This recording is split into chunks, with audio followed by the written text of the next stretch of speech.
had a good time in October. It was fun. I was kind of just like, okay, I'm just here for the vibes, and it's okay because Matt said it was. Why would you do that to us, Scarlett? Why? Like, she reminds me a lot of Meek, and you know, I was also not expecting so many people to die. Hi, welcome back, or welcome to my channel. My name is Rachel. Today, I want to go over everything that I read in October. I know it's already about a month. I know it's already about a week into November, but I wanted to do a quick little recap. I read 9 books in the month of October. I had a lot of 3.5 and 4 stars. So it wasn't terrible, but it wasn't great. It was just, you know, it was good. I had a good time in October. It was fun. So I'm just gonna go ahead and jump right in and we'll get started. The first book that I'm gonna talk about is the Dungeon Crawler, or no, not the Dungeon Crawler, the Dungeon Anarchist Cookbook by Matt Dinniman, which is a part of the Dungeon Crawler Carl universe. This is book 3. I loved this book. I gave this book 5 stars. I also feel like I read this a million years ago. I read it at the very beginning of October and I feel like I read it so long ago. But also maybe because I haven't read another book since in this universe, not for any particular reason. I just typically tend to listen to them on audio, and I haven't really been in an audiobook kind of mood, which is crazy because I listen to so many audiobooks. It's wild.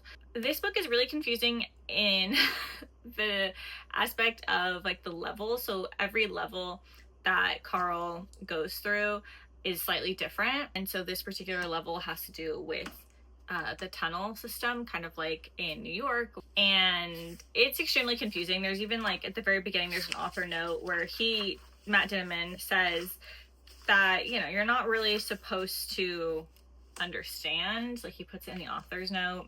Knowing that, I was kind of just like, okay, I'm just here for the vibes, and it's okay because Matt said it was. 5 stars. I really enjoyed it. The characters just continue to develop, and I love that. I love our main characters, but I also love to find out more and more about all of the side characters and the characters that help this world come alive. So good book.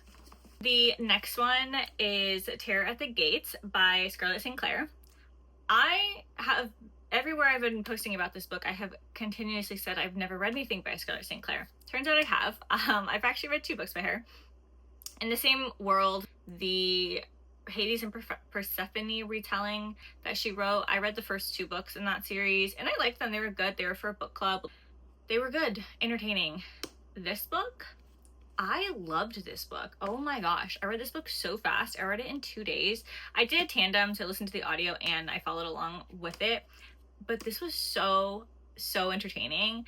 It wasn't as smutty as I thought it was gonna be towards the end, but it's like a slow burn and I love a slow burn, so I really enjoyed this. It definitely is more urban fantasy, which I was really excited about because I was kind of in the mood for an urban fantasy. So I was happy to see that.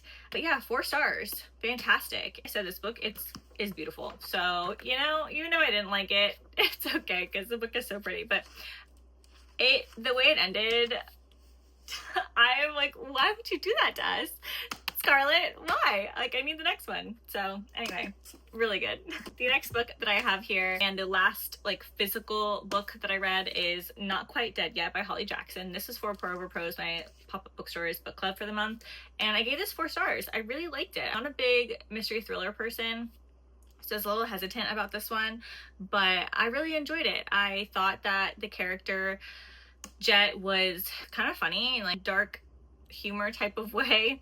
She reminds me a lot of Meek, and you know, anyway, I hated her in the beginning. She was so annoying. I just felt like she wasn't a fleshed out character, but by the end I really enjoyed her, and this book made me really sad. I was not expecting that. There was a lot of emotions, and I think that that's probably why it got me, and I rated it so high because I was really surprised by all the emotions that a thriller, you know, mystery book had me feeling. So 4 stars, I recommend.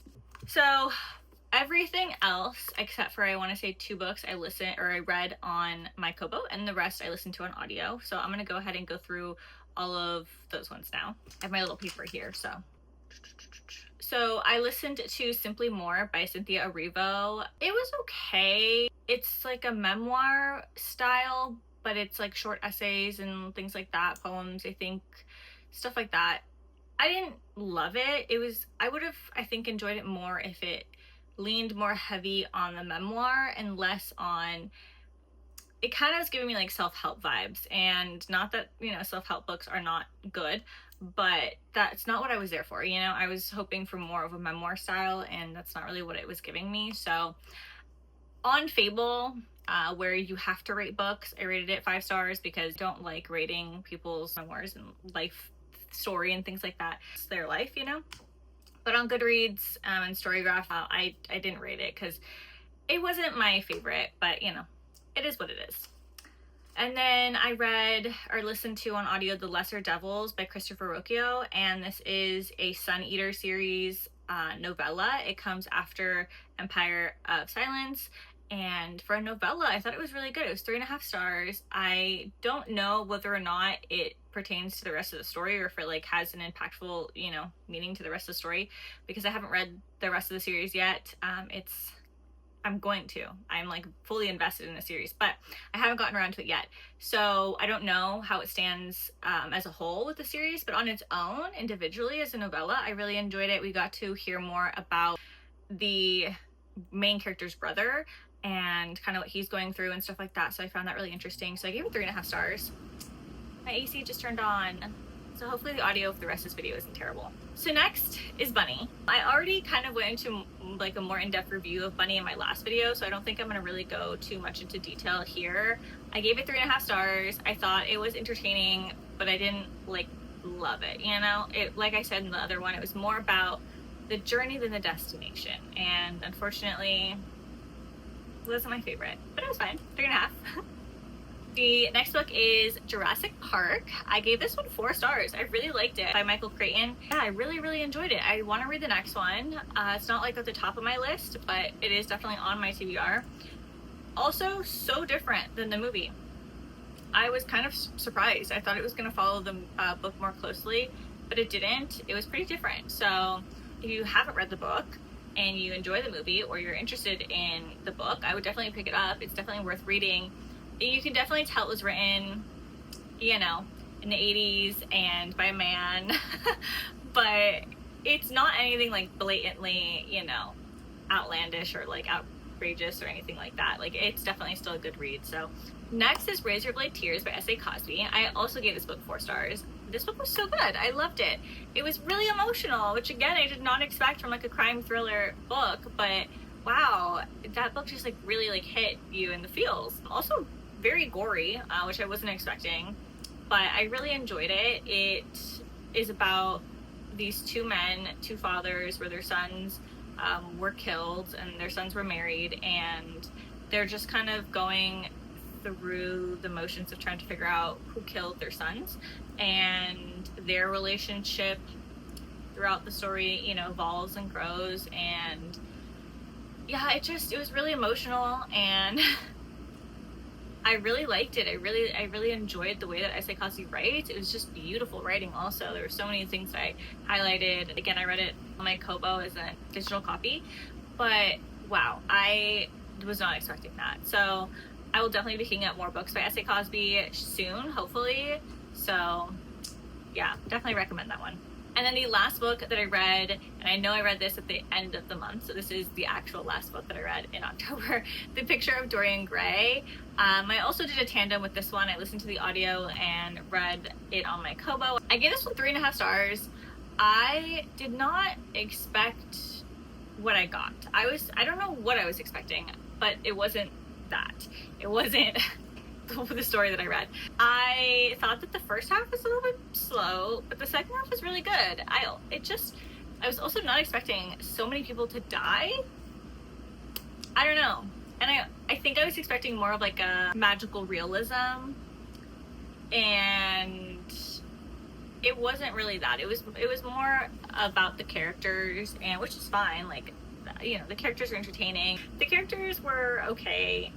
I just, like I said, I think I had like certain expectations going into the book, and they weren't met, and so I think that's why my rating is where it is. The only reason it got that extra half star is because of the ending, but if it weren't for the ending, I probably would have rated it 3 stars. So, you know, I didn't hate it, and I read another classic, so that was good. So those are all of the books that I read in October. I also knocked off a few from my 10 before the end, so that'll be fun to do a little recap at the end of the year to see how many of those books I actually did read. But I feel like I knocked off like 3 or 4 of them in October, so hopefully that trend will continue through November and December. But I hope that you guys enjoyed this video and that you hopefully found some books that you might want to pick up.